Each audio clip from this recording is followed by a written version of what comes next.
How you doing? Okay, doing good. How are you? Doing well, thank you.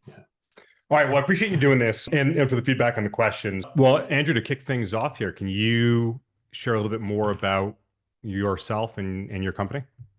Yeah, I run Solution Monday. We've been building events for folks for the last 4 years or so.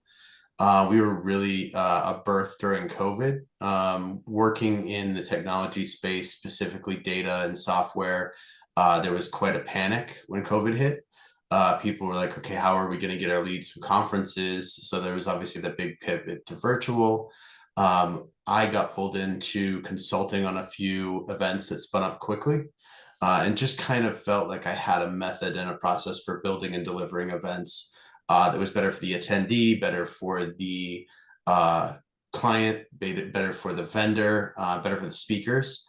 So we spun up Solution Monday, and the rest is kind of laid itself out. We've done, I think, about 11 or 12 events now. I think we've registered, I was checking some stats on the platform, about 44,000 tickets, and I think over 25,000 people have attended our events. And yeah, that's about it. Pretty good ratio for attendance for probably virtual events. Yeah, I think so. I was planning on chatting with you about this, but I think it's going to come down to the level of segmentation that we use in our messaging. I'm a content first person, so the event is built around the agenda and the content. I do everything I can to avoid marketing the actual event, and instead market the content to the person who's attending the event, based off what I think they're interested in or what they've previously indicated they're interested in. So I think, we even will mark it down to the single session. Hey, I think you might find this one session valuable. If you'd attend this event, you can check it out. That was going to be my next question is, are you marketing at the session level or basically the track level?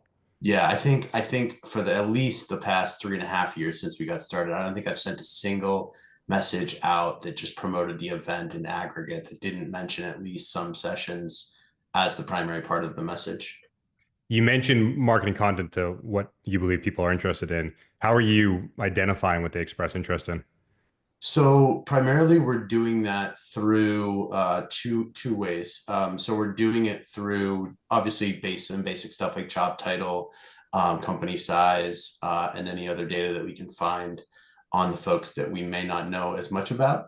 And then as far as people who've attended our events, we have a really big re-registration rate.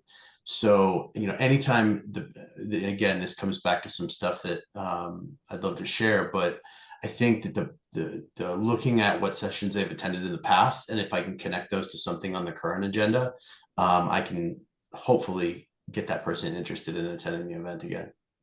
Do you use any we're going a little bit outside the case study here, but I'm really interested in this topic. Are you using any sort of natural language processing to map those sessions together or map what they've previously shown interest into the new content? We're doing a little bit now, as we get more comfortable with using different, prompts and different tools. Um, Yeah. we weren't at the beginning. It was all manual, looking at spreadsheets, matching things up, even talking to subject matter experts, being like, hey, this is the sessions that were at the last event. If somebody attended session A, what session would they be interested this time? Like really manual matching up. I mean, it literally used to be, before we got comfortable with some of these tools, post-its on the wall. Sort of this crazy, like I'm sure you've seen those serial killer shows where the detective, like you go into their apartment and they've got like the strings on the wall Yeah.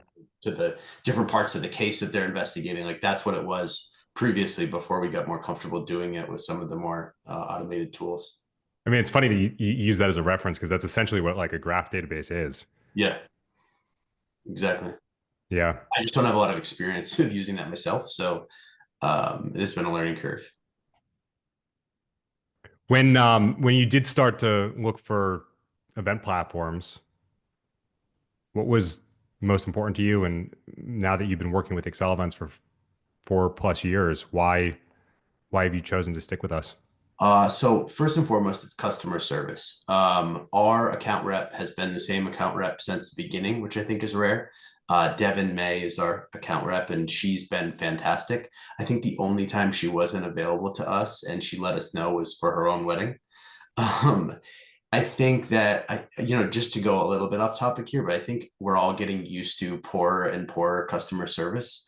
I experience multiple SaaS customer support interactions weekly, and they just seem to be getting worse and worse. I'm seeing more companies transition to chat only. They don't even have a phone number anymore.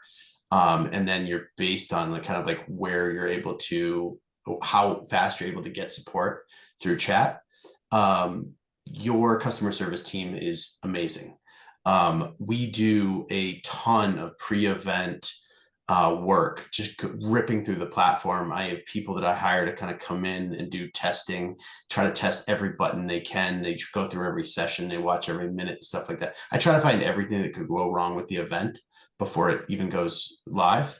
Um, and a lot of times we pre-record sessions in advance, a few days in advance, so we won't have any issues with connectivity or some speaker's microphone or something like that.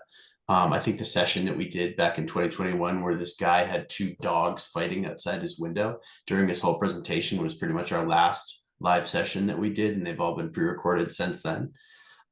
So taking time to find things that could go wrong if things aren't toggled correctly or something like that prior to the event, then it's pretty much just popping open your chat window. We haven't even had to rely on Devin a lot the last probably, I'd say, year and a half, because the chat team is just so fantastic. The last event we did, there was a big question that I had about sessions running too long, that I had never experienced before. I wanted to make sure nothing had changed.